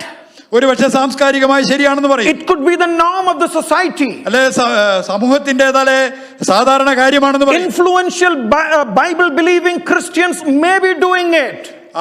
വേദപുസ്തകം വിശ്വസിക്കുന്ന കഴിവുള്ളതായ ക്രിസ്ത്യാനികൾ അങ്ങനെ ചെയ്യുന്നു. The church going believers may be doing that. സഭയിൽ പോകുന്നതായ വിശ്വാസികൾ ഒരുപക്ഷെ അങ്ങനെ ചെയ്യും. But on that day when we stand before the white throne, എന്നാൽ ആ ദിവസം ആ വെള്ള സിംഹാസനത്തിന് മുമ്പാകെ നീ നിൽക്കുമ്പോൾ, the one who is morally and justly right and holy, absolutely, വിശുദ്ധനായി നിർമ്മലനായി നീതിയുള്ളവനായി ധാർമ്മികമായി ആത്യന്തികമായ ശക്തിയോടെ നിൽക്കുന്നവൻ, the dreadful thing that would happen is you will realize that you are wrong. അവിടെ നമുക്ക് നമ്മെ ഭയപ്പെടുത്തുന്ന വേദനിപ്പിക്കുന്ന കാര്യം എന്ന് പറയുന്നത് അവന്റെ മുമ്പിൽ നിൽക്കുമ്പോൾ നാം തെറ്റുകാരാണെന്നുള്ള കാര്യം നാം തന്നെ അറിയും. But it would be too late to realize that we are wrong because we cannot change the course of action. അത് നാം തെറ്റുകാരാണെന്ന് മനസ്സിലാകുവാൻ സമയം വളരെ അതിക്രമിച്ചിരിക്കുകയാണ്. കാരണം നമ്മുടെ ഗതി മാറ്റുവാൻ നമ്മെ കൊണ്ട് തന്നെ അവിടെ കഴിയില്ല. Can I bring in another hypothetical example? മറ്റൊരു സാങ്കല്പിക ഉദാഹരണം ഞാൻ പറയാം. When we moved into Philly, ഞങ്ങൾ ഫിലദൽഫിയയിലേക്ക് കടന്നു വന്നപ്പോൾ, we didn't knew any realtors, and brother Ebu, the then secretary, found a house for us. ഞങ്ങൾക്ക് അങ്ങനെ റിയൽറ്റേഴ്സിനെ ഒന്നും അറിഞ്ഞുകൂടായിരുന്നു. എബു അന്നത്തെ സെക്രട്ടറി ആയിരുന്നതുകൊണ്ട് താനാണ് ഒരു റിയൽറ്ററെ കണ്ടുപിടിച്ചത്. He did a wonderful job of finding a house for us. ഞങ്ങൾക്ക് താമസിക്കുവാൻ ഒരു ഭവനം കണ്ടെത്തുന്ന കാര്യം നല്ലൊരു ജോലി അവൻ ചെയ്തു. And we came and started saying after a year. ഞങ്ങൾ ഒരു വർഷത്തിന് ശേഷം അവിടെ കടന്നു വന്ന ഒരു വർഷം കഴിഞ്ഞു. Somebody came and told us, ഒരു വ്യക്തി കടന്നു വന്ന് ഇങ്ങനെ പറഞ്ഞു. Let me tell you once again, it's a hypothetical situation. ഞാൻ പറയുകയാണ്, ഇതൊരു സാങ്കല്പികമായ കാര്യമാണ്. Someone comes and says that you could have got a better house. ഒരാൾ കടന്നു വന്ന് നിങ്ങൾക്ക് ഇതിൽ നല്ലൊരു വീട് കിട്ടുമായിരുന്നു എന്ന് പറഞ്ഞു എന്ന് കരുതുക. And I kept silent. ഞാൻ നിശബ്ദനായിരുന്നു. All that I said is, this is what brother Ebu found for us. ഞാൻ പറഞ്ഞു, ബ്രദർ എബു ഞങ്ങൾക്ക് വേണ്ടി കണ്ടുപിടിച്ചതാണ്. Which actually has an inkling of my displeasure of what I got here. ഒരുപക്ഷെ എൻ്റെ ഉള്ളിൽ എനിക്ക് കിട്ടിയതിനോടുള്ളതായ ഒരു ചെറിയ സന്തോഷമില്ലായ്മ അതിൽ പ്രകടിപ്പിക്കുന്നു. And in that expression of displeasure, the person talking to me has a prejudice for brother Ebu. അത് കേൾക്കുമ്പോൾ എന്നോട് സംസാരിക്കുന്ന വ്യക്തിക്ക് എബുവിനോട് ഒരു മുൻവിധി ഉണ്ടെന്ന് ചിന്തിക്കുക. He could have thought, he would be thinking he could have got a better deal for the pastor. അപ്പോൾ ഒരു പക്ഷേ താൻ ഇങ്ങനെയാണ് വിചാരിക്കുന്നത്, പാസ്റ്റർക്ക് വേണ്ടി ഇതിൽ നല്ലൊരെണ്ണം അദ്ദേഹത്തിന് കണ്ടുപിടിക്കാമായിരുന്നു. But brother Ebu actually didn't do a fair deal for Pastor Philip. Pastor ഫിലിപ്പിന് വേണ്ടി എബു നല്ലൊരു ജോലി ചെയ്തില്ല. And this prejudice, I kept silent and everything is over. ആ മുൻവിധിക്ക് മുമ്പിൽ ഞാൻ ഒന്നും പറയുന്നില്ല, ഞാൻ നിശബ്ദനായിരിക്കുകയാണ്. But there is a day where I stand before the white throne. ഞാൻ ഒരു ദിവസം വെള്ള സിംഹാസനത്തിന് മുമ്പാകെ The books would be open for me. എനിക്ക് വേണ്ടി പുസ്തകങ്ങൾ തുറക്കും. Every thought, every action, every word that I said would be brought into that presence. എൻ്റെ വാക്കുകൾ, എൻ്റെ ചിന്തകൾ, എല്ലാ കാര്യങ്ങളും അവിടെ ദൈവം മുമ്പാകെ വെളിപ്പെടുന്നു. There would be few screenshots that would be brought before me.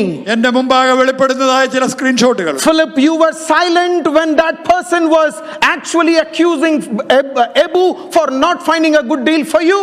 പ്രിയ ഫിലിപ്പേ, ആ വ്യക്തി എബു നല്ലൊരു ഭവനം കണ്ടില്ല എന്ന് കുറ്റം വിധിച്ചപ്പോൾ നീ അവിടെ നിശബ്ദനായിരുന്നു. But he would, on that day, these slides would show me. ആ ദിവസം അവിടെ കാണുന്നതായ ആ കാഴ്ച എന്നോട് There were pictures of the rooms that he had sent to me by mail. The pictures of the rooms of my house were sent to me by mail from Ebu.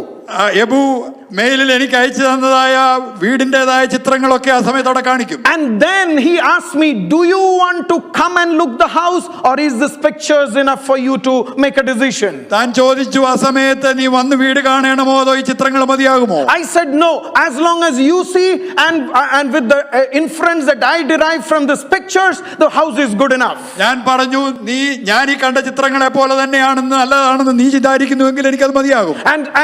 And he took my consent and blocked the house for me. അങ്ങനെ എൻ്റെ സമ്മതത്തോടു കൂടിയാണ് അവൻ ആ ഭവനം എനിക്ക് വേണ്ടി ഒരുക്കിയത്. But the judgment comes upon me for what? എന്നാൽ എൻ്റെ മേൽ വരുന്നതായ ദൈവത്തിന്റെ ശിക്ഷാവിധി എന്താണ്? I created a scene for a prejudice to be built against Ebu for this silly reason, while he had got my consent for that. എന്നാൽ ഈ ചെറിയ കാര്യത്തിന്റെ മേലെ യബുവിനെതിരായി ഒരു മുൻവിധി ഉളവാക്കുവാൻ ഞാൻ സാഹചര്യം ഉളവാക്കി. What I meant is, I would be judged for that, my dear brothers and sisters. പ്രിയ സഹോദര സഹോദരി, ഞാൻ ആ കാര്യത്തിന് വേണ്ടി അതിന്റെ മേലെ ന്യായം എൻ്റെ മേൽ വിധിക്കപ്പെടും. So be careful in creating an impression about somebody. ഒരാളിനെ പറ്റി നീ ഒരു ഇംപ്രഷൻ ക്രിയേറ്റ് ചെയ്താൽ അതിനെപ്പറ്റി പോലും നീ സൂക്ഷ്മതയുള്ളവനായിരിക്കണം. From whose presence the earth and heaven fled away. അവന്റെ സന്നിധിയിൽ നിന്ന് ഭൂമിയും ആകാശവും ഓടിപ്പോയി. There was no place found for this heaven and earth to hide themselves. അവർ ഈ ആകാശത്തിനും ഭൂമിക്കും ഒളിച്ചിരിക്കുവാൻ അവന്റെ മുമ്പിൽ മറ്റൊരു സ്ഥലവുമില്ല. It would be a new earth, a new heaven that would be coming for us. നമുക്ക് വേണ്ടി പിന്നീട് അവിടെ വെളിപ്പെടുന്നത് ഒരു പുതിയ ഭൂമിയും പുതിയ ആകാശവും. I want to quickly run because already I'm running out of time. നമ്മുടെ സമയം കഴിഞ്ഞിരിക്കുന്നതുകൊണ്ട് ഞാൻ വളരെ വേഗം അവസാനിപ്പിക്കട്ടെ. And in verse 12, 12ാം വാക്യം, and I saw the dead, the small and great, standing before God. മരിച്ചവർ ആബാലവൃത്തം സിംഹാസനത്തിന്റെ മുമ്പിൽ നിൽക്കുന്നത് ഞാൻ കണ്ടു. All the small and the great are there. ചെറിയവരും വലിയവരും എല്ലാം അവിടെയുണ്ട്. Again, let me tell you, to be true to the text, here when small and great is said, this great is also mega. ഇവിടെ ഞാൻ അതിന്റെ യഥാർത്ഥ അർത്ഥത്തിൽ പറയാം, ഇവിടെ വലിയത് എന്ന് പറയുമ്പോൾ അതും ആ മെഗാ എന്നുള്ളതായ പദമാണ്. But there is a difference between verse 11 great and verse 12 great. എന്നാൽ 11-ാം വാക്യത്തിൽ വലിയതെന്ന് പറയുന്നതും 12-ാം വാക്യത്തിൽ വലിയതെന്ന് പറയുന്നതും തമ്മിലൊരു വ്യത്യാസമുണ്ട്. In verse 12 it's an absolute great throne. 11-ാം വാക്യത്തിൽ പറയുമ്പോൾ അത് ആത്യന്തികമായ വലിപ്പമുള്ള സിംഹാസനമാണ്. But in verse 12 it is a comparison, a relative term. Man is better, greater than the other man. എന്നാൽ 11-ാം വാക്യത്തിൽ വരുമ്പോൾ ഒരു താരതമ്യത്തോടുകൂടി ഒരു വ്യക്തിയേക്കാൾ വലിയ മറ്റൊരു വ്യക്തി എന്നുള്ള I അർത്ഥത്തിൽ mean, all the small, great, influential people would come there. ചെറിയവരും വലിയവരും സ്വാധീനമുള്ളവരുമായുള്ള എല്ലാ വ്യക്തികളും അവിടെ കടന്നു വരും. Nobody is bigger, nobody is smaller there. അവിടെ ആരും വലിയവരും ആരും ചെറിയവരുമല്ല. Everybody is standing at par. അവരെല്ലാവരും ദൈവസന്നിധിയിൽ ഒരുപോലെ നിൽക്കും. Because here, man versus man, some are good, some are better, some are influential. ഇവിടെ മനുഷ്യനും തമ്മിലുള്ള താരതമ്യമായതുകൊണ്ട് ചിലർ നല്ലവരാണ്, ചിലർ വലിയവരാണ്, ചിലർ സ്വാധീനമുള്ളവരാണ്. But then there, everybody together standing to receive the declaration that God is going to make. എന്നാൽ അവിടെ എല്ലാവരും ഒരുമിച്ച് ദൈവത്തിന്റെ സന്നിധിയിൽ നിന്നുള്ളതായ ആ പ്രഖ്യാപനം ഏറ്റെടുക്കുവാൻ നിൽക്കുകയാണ്. I quickly want to mention in one statement that as we stand there, we stand naked before the Lord. എന്നാൽ ഞാനൊരു പ്രസ്താവന പറയട്ടെ, അവിടെ ദൈവസന്നിധിയിൽ നാം നിൽക്കുമ്പോൾ ദൈവസന്നിധിയിൽ നഗ്നരായിട്ടാണ് നാം നിൽക്കുന്നത്. I don't want to develop that theme from this passage, but I'm making a statement very abruptly yet that we would stand naked before the Lord. ഞാൻ ഈ വേദപുസ്തകത്തിൽ നിന്ന് ഒരു പ്രസ്താവനയായിട്ടല്ല, എന്നാൽ ഞാനിവിടെ പറയട്ടെ, അവിടെ നാം ദൈവസന്നിധിയിൽ നിൽക്കുമ്പോൾ നഗ്നരായിട്ടാണ് നിൽക്കുന്നത്. You know, there would be nothing restraining our evil deeds before the Lord. ദൈവത്തിന്റെ മുമ്പാകെ നമ്മുടെ ദുഷ്ടപ്രവൃത്തികളെ തടയുന്നതായി മറച്ചു വെക്കുന്നതായി ഒന്നും തന്നെ ഇല്ല. Even the grace of God that hides some of our evil deeds will be restrained from there. നമ്മുടെ ചില പ്രവൃത്തികളെ മുമ്പ് മറഞ്ഞു വെച്ചതായ ദൈവത്തിന്റെ കൃപ പോലും അവിടെ നിന്ന് മാറ്റപ്പെട്ടു. You know, you even cannot close your eyes to say no, it's okay. I mean, we cannot close our eyes to say that it is okay. I mean, nobody has seen it. മറ്റാരും കണ്ടില്ല എന്ന് നമ്മുടെ കണ്ണുകൾ അടച്ച് അതുകൊണ്ട് കുഴപ്പമില്ല എന്ന് നമ്മൾ പറഞ്ഞതായ അനുഭവമുണ്ട്. The great people are not above the law that God had prescribed. ദൈവം പറയുന്നതായ നിയമത്തിന് അതീതരല്ല വലിയ വ്യക്തികൾ. The small ones are not so small that can hide in the corner to escape the judgment. ദൈവത്തിന്റെ ന്യായവിധിയിൽ നിന്ന് ഒളിച്ചിരിക്കുവാനായി ചെറിയവരായ വ്യക്തികൾ അതിന് മാത്രം അവർ ചെറിയതുമല്ല. I mean, man is nothing but a vapor. Avia. Men are nothing but are vapor. മനുഷ്യന് ഒരു ആവിയെ പോലെയുള്ളതായ ഒരു അനുഭവത്തിലാണ്. മനുഷ്യൻ അതിനേക്കാൾ ഒട്ടും വലിയവനല്ല. We stand before God unsheltered and bare before the Lord. ദൈവത്തിന്റെ മുമ്പാകെ നാം നിൽക്കുമ്പോൾ യാതൊന്നും നമ്മെ കവർ ചെയ്യുവാനോ മൂടുവാനോ ഇല്ലാതെ നഗ്നമായി നിൽക്കുന്ന ഒരു അനുഭവം. Our thoughts are bare before the Lord. നമ്മുടെ ചിന്തകൾ ദൈവത്തിന്റെ മുമ്പാകെ നഗ്നമാണ്. I mean, and we have to face the judgment of God. നാം ദൈവത്തിന്റേതായ ന്യായവിധിയെ അഭിമുഖീകരിക്കേണ്ടിയിരിക്കുന്നു. But this judgment is different. It is not the decision to be made there.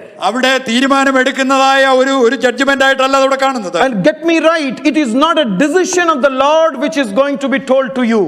ദൈവത്തിന്റേതായ ഒരു തീരുമാനം അവിടെ നിങ്ങളോട് പറയുന്ന ഒരു അനുഭവം. An omniscient God knows everything about your life. Your biography is before him. ദൈവത്തിന്റെ മുമ്പാകെ സർവജ്ഞാനിയായ ദൈവത്തിന് സർഗ്ഗവും നിന്നെ പറ്റി അറിയാം, നിന്റെ ജീവചരിത്രം മുഴുവനായിട്ട് അറിയാം. Your biography has been written by a hand which can never make an error. ഒരിക്കലും തെറ്റുവരുത്തുവാൻ കഴിയാത്ത ഒരു കരങ്ങളെ കൊണ്ടാണ് നിന്റെ ജീവചരിത്രം എഴുതപ്പെട്ടത്. And he knows every act, the intention behind the act, and what prompted you to do that act is bare before him. നിന്റെ എല്ലാ പ്രവൃത്തികളും അതിന്റെ പിന്നിലുള്ളതായ പ്രേരണാ ശക്തികളും പിന്നിലുള്ളതായ ചിന്താഗതികളും അതൊക്കെയും ആ ദൈവത്തിന്റെ മുമ്പിൽ തുറന്നു കിടക്കുകയാണ്. I said it is not a decision to be made, but it's a pronouncement to be made there. അതുകൊണ്ടാണ് ഞാൻ പറഞ്ഞത് അവിടെ വെച്ച് ദൈവം ഒരു തീരുമാനം എടുക്കുകയല്ല, പ്രത്യുത അതിന്റെ പ്രഖ്യാപനം നടത്തുകയാണ്. But because the decision is yours. കാരണം തീരുമാനം എടുത്തത് നീ തന്നെയാണ്. Decision is mine. തീരുമാനം എന്റേതാണ്. Because we knew what is in hand. നമുക്കറിയാമായിരുന്നു എന്താണ് നമ്മുടെ What കയ്യിൽ. are we giving into? We knew it very well. നാം എന്തിനൊക്കെയാണ് നമ്മെ തന്നെ ഏൽപ്പിച്ചു കൊടുത്തത് നമുക്കറിയാമായിരുന്നു. We knew what we thought even when we were smiling and shaking hands with people. നാം മറ്റുള്ളവരുടെ മുമ്പിലെ കരം കൊടുത്ത് ചിരിക്കുമ്പോൾ നമ്മുടെ ചിന്ത എന്തായിരുന്നു എന്നുള്ളത് നമുക്കറിയാം. I mean, he knew the intentions when we were doing good and the motive for us to do that good. നാം നന്മ ചെയ്തപ്പോൾ തന്നെയും അതിന്റെ പിന്നിൽ അതിനെ ഉള്ളതായ മോട്ടിവേഷൻ എന്തായിരുന്നു നമുക്കറിയാം. And so we knew what is going to be the end result of what I am doing, what I am thinking, what I am acting. ഞാൻ ചെയ്യുന്നതായ പ്രവൃത്തികൾ, ഞാൻ വിചാരിക്കുന്ന വിചാരങ്ങൾ, അതിന്റെയൊക്കെയും ഫലം എന്താണെന്ന് നമുക്കറിയാം. So the decision was made by you and me as we live in this world. നാം ഈ ഭൂമിയിലായിരുന്നപ്പോൾ ഞാനും നിങ്ങളുമാണ് ആ തീരുമാനങ്ങൾ എടുത്തത്. So on that white throne only a pronouncement is going to be made. എന്നാൽ ആ വെള്ള സിംഹാസനത്തിന് മുമ്പാകെ ആ തീരുമാനങ്ങളുടെ പ്രഖ്യാപനം മാത്രമാണ് നടക്കുന്നത്. It's a very dangerous day, my dear brothers and sisters. പ്രിയ സഹോദര സഹോദരി, അത് വളരെ അപകടകരമായ ഒരു ദിവസമാണ്. 2020 is going to end in couple of days. ഒന്നോ രണ്ടോ ദിവസത്തിനുള്ളിൽ 2020 അവസാനിക്കും. We take stock of everything of the year. നാം ഈ വർഷത്തെ പറ്റിയുള്ള എല്ലാ കാര്യങ്ങളും പറയുവാൻ നമുക്ക് കഴിയും. I mean, we look how far have we done with our finances. നമ്മുടെ സാമ്പത്തികമായ അവസ്ഥ ഈ വർഷം എങ്ങനെയായിരുന്നു നാം ചിന്തിക്കും. Before the financial year ends, we want to see the books are balanced. നമ്മുടെ വർഷത്തിന്റെ അവസാനത്തിൽ എല്ലാ കാര്യങ്ങളും കണക്കൊക്കെ ശരിയാകണമെന്ന് നാം ചിന്തിക്കും. We want to see how much we made, how much we lost. നമ്മൾ എത്രമാത്രം പണം ഉണ്ടാക്കി, എത്രമാത്രം നഷ്ടപ്പെടുത്തി എന്ന് നാം നോക്കും. But think, if the white throne is going to be visible in couple of hours from now, how are we going to face it? എന്നാൽ ഒന്നോ രണ്ടോ മണിക്കൂറിന് ഉള്ളിലെ വെള്ള സിംഹാസനത്തിന് മുമ്പിൽ നാം നിൽക്കേണ്ടി വരുന്നു എങ്കിൽ നാം എങ്ങനെ അതിനെ അഭിമുഖീകരിക്കും ചിന്തിക്കുക. How are we going to justify our actions, our feelings and our motives? നമ്മുടെ ചിന്തകളെയും നമ്മുടെ പ്രവൃത്തികളെയും നമ്മുടെ വികാരങ്ങളെയും നാം എങ്ങനെ അവിടെ ന്യായീകരിക്കും? Our actions can be justified before people, നമ്മുടെ പ്രവൃത്തികൾ മറ്റുള്ളവരുടെ മുമ്പിൽ ന്യായീകരിക്കുവാൻ കഴിയും. but the one who knows our motives knows it very well. എന്നാൽ നമ്മുടെ ഉൾപ്രേരണകൾ അറിയാവുന്നവന്റെ മുമ്പിൽ അതിന് വിലയുണ്ടാകില്ല. I mean, let's come to the presence of God. നമുക്ക് ദൈവസന്നിധിയിലേക്ക് കടന്നു വരാം. I mean, tomorrow onwards for another 3-4 days we are spending time in prayer. നാളെ മുതൽ 3-4 ദിവസങ്ങൾ നാം ദൈവസന്നിധിയിൽ പ്രാർത്ഥിക്കുവാൻ പോവുകയാണ്. Can I welcome you to a time of introspection during these seasons? ഈ ദിവസങ്ങളിലെ നമ്മുടെ ഉള്ളിലേക്ക് നോക്കി നമ്മെ തന്നെ ഒന്ന് തിരിഞ്ഞു ചിന്തിക്കുന്ന അനുഭവത്തിലേക്ക് ഞാൻ നിങ്ങളെ വിളിക്കട്ടെ. Can we look into our lives as we step into 2021? നാം 2021 കടന്നു പോകുമ്പോൾ നമ്മുടെ ഉള്ളിലേക്ക്, നമ്മുടെ ജീവിതങ്ങളിലേക്ക് നമുക്ക് തിരിഞ്ഞു നോക്കാം. We don't know when the trumpet call is going to happen. എപ്പോഴാണ് കാഹളം ധ്വനിക്കുവാൻ പോകുന്നത് നമുക്ക് അറിഞ്ഞുകൂടാ. We close our eyes tonight as we sleep. നാം ഇന്ന് രാത്രികാലം ഉറങ്ങുവാൻ പോയി കണ്ണുകൾ അടയ്ക്കുമ്പോൾ Probably tomorrow morning it would be too late when we open our eyes in eternity before the throne of grace. നാം നാളെ രാവിലെ എഴുന്നേറ്റ് നമ്മുടെ കണ്ണുകൾ തുറക്കുമ്പോൾ നിത്യതയിലെ ദൈവത്തിന്റെ സിംഹാസനത്തിന് മുമ്പിൽ നിൽക്കുവാൻ സമയം അതിക്രമിച്ചു പോയിരിക്കാം. So this word is a word to caution you to be careful as we live our days ahead. നമ്മുടെ ജീവിതം നാം മുന്നോട്ട് നയിക്കുമ്പോൾ നമ്മുടെ ജീവിതം എത്ര സൂക്ഷ്മതയോടെ നയിക്കണമെന്നുള്ളതിന് ഒരു മുന്നറിയിപ്പാണ് ഈ വചനം. I mean, let's look to the Lord in prayer. നമുക്ക് ദൈവസന്നിധിയിലേക്ക് നോക്കി കണ്ണുകളെ അടയ്ക്കാം.